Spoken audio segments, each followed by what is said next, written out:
오늘 말씀은 예수님께서 재판정을 떠나 십자가에 달리시기까지 일어난 일입니다.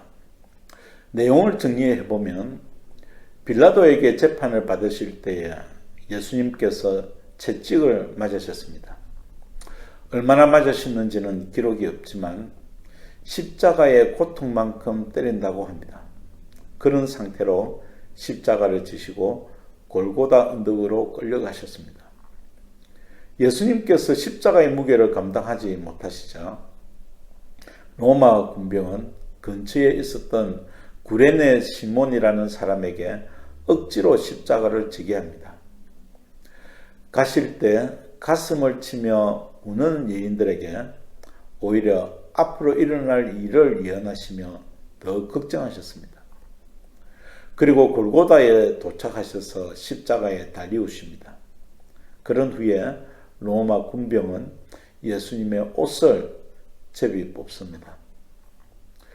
예수님의 십자가를 억지로 지은 구레네 시몬을 생각해 봅시다.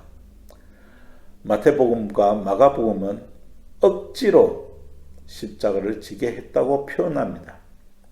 이 단어는 국가가 군인을 징발할 때 사용하는 단어입니다.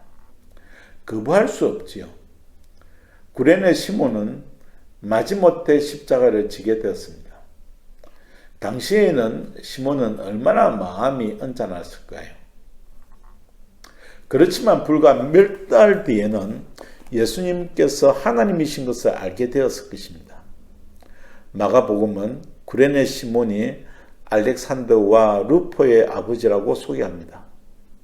이는 마가복음을 기록할 때 시몬의 아들들을 잘 알고 있었음을 증거합니다.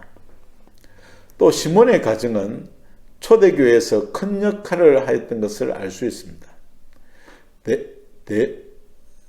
사도 바울이 로마서에서 루포와 같은 이름을 동력자로 소개합니다.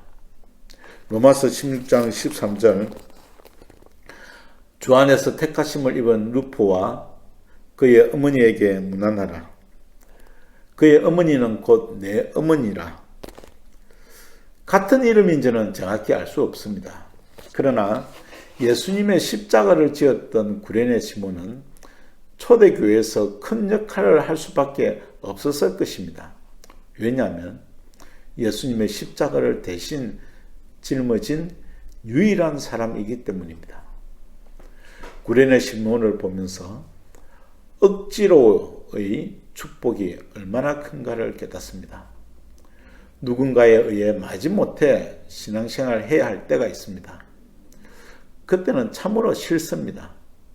그러나 후에 그것이 큰 축복이었음을 깨닫습니다.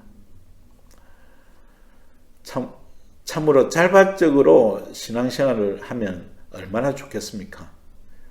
그런데 기독교는 억지로 신앙입니다.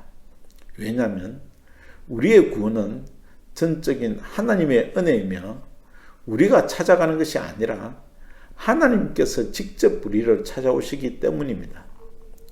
세상의 모든 종교는 자발적인 신앙입니다. 그러므로 누군가 나에게 억지로 신앙으로 인도한다면 큰 은혜임을 잊지 말아야 합니다. 로마 군병은 예수님을 십자가에 못 박은 후에 옷을 제비 뽑아 가졌습니다. 시편 22편 18절 말씀에